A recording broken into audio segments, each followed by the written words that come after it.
ನಮಸ್ತೆ. ನಾನು ಕನ್ನಡ ಶಿಲ್ಪಿ ಕರ್ನಾಟಕ ಪ್ರಜಾಪರ ವೇದಿಕೆ ಸಂಸ್ಥಾಪಕ ಅಧ್ಯಕ್ಷರು. ವಿಚಾರ 10ನೇ ತಾರೀಕಿನ ಕರ್ನಾಟಕ ಪ್ರಜಾಪರ ವೇದಿಕೆಯಿಂದ ರಾಜ್ಯ ಗೌರವ ಪ್ರಶಸ್ತಿ ಹಲವು ಕ್ಷೇತ್ರಗಳ ಸಾಧಕರಿಗೆ ರಾಜ್ಯ ಗೌರವ ಪ್ರಶಸ್ತಿನ ಹಮ್ಮಿಕೊಂಡಿದ್ದೀವಿ. ನಮ್ಮ ಬೊಮ್ಮನಹಳ್ಳಿಯ ಸೋಲಿಲ್ಲದ ಸರದಾರ 4ನೇ ಬಾರಿ ಶಾಸಕರಾಗಿರ್ತಕ್ಕಂಥ ನಮ್ಮೆಲ್ಲರ ನೆಚ್ಚಿನ ಅಣ್ಣ ಸತೀಶ್ ಅಣ್ಣವರಿಗೆ ಆಹ್ವಾನ ಪತ್ರಿಕೆ ಕೊಡೋಕೆ ಬಂದಿದ್ದೀವಿ.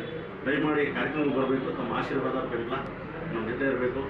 ಸಾಹೇಬ್ರ MLA ಆಗಕ್ಕೆ ಮುಂಚೆ ಬೊಮ್ಮನಹಳ್ಳಿ ಕ್ಷೇತ್ರ ಎಲ್ಲೋ ಒಂದು ಕಡೆ ಸುಮಾರು ಒಂದು 70ರಷ್ಟು ಭಾಗ ಸ್ಲಮ್ ಥರ ಆಗಿತ್ತು. ತುಂಬ ಬಡವರು ಮತ್ತು ಏನೇನು ಇಂಪ್ರೂವ್ಮೆಂಟ್ ಇಲ್ಲ. ಸಾಹೇಬ್ರ ಯಾವಾಗ MLA ಆದಮೇಲೆ ಇವಾಗ 4 ಬಾರಿ MLA ಆದ ನಂತರ ಒಂದೊಂದು ಸ್ಲಮ್ ಥರ ಇರೋ ಏನೇನೋ ಸುಮಾರು 15ರಿಂದ 20,000 ರೂಪಾಯಿ ಸ್ಕ್ವೇರ್ ಫೀಟ್ ಹೋಗೋ ರೇಟಿಗೆ ಆ ರೇಂಜಲ್ಲಿ ಸಾಹೇಬರು ನಮ್ಮ ಏರಿಯಾನ ಡೆವಲಪ್ಮೆಂಟ್ ಮಾಡಿದ್ದಾರೆ. ನಮ್ಮ ಸತೀಶನವರಿಗೆ ಮಂಗಂಪಾಳ್ಯ, ಬೊಮ್ಮನಹಳ್ಳಿ, ಒಂದ್ಸಂದ್ರ ಮತ್ತು ಹೊಸಪಾಳ್ಯ, ಬಂಡೇಪಾಳ್ಯ ಮತ್ತು ಸೋಮಸುಂದರಪಾಳ್ಯ, HSR ಲೇಔಟ್ ಎಲ್ಲರ ಪರವಾಗಿ ಮತ್ತು ಕರ್ನಾಟಕ ಪ್ರಜಾಪರ ವೇದಿಕೆ ಪರವಾಗಿ ಕನ್ನಡಿಗರ ಪರವಾಗಿ ನಾನು ಅವರಿಗೆ ಅಭಿನಂದನೆ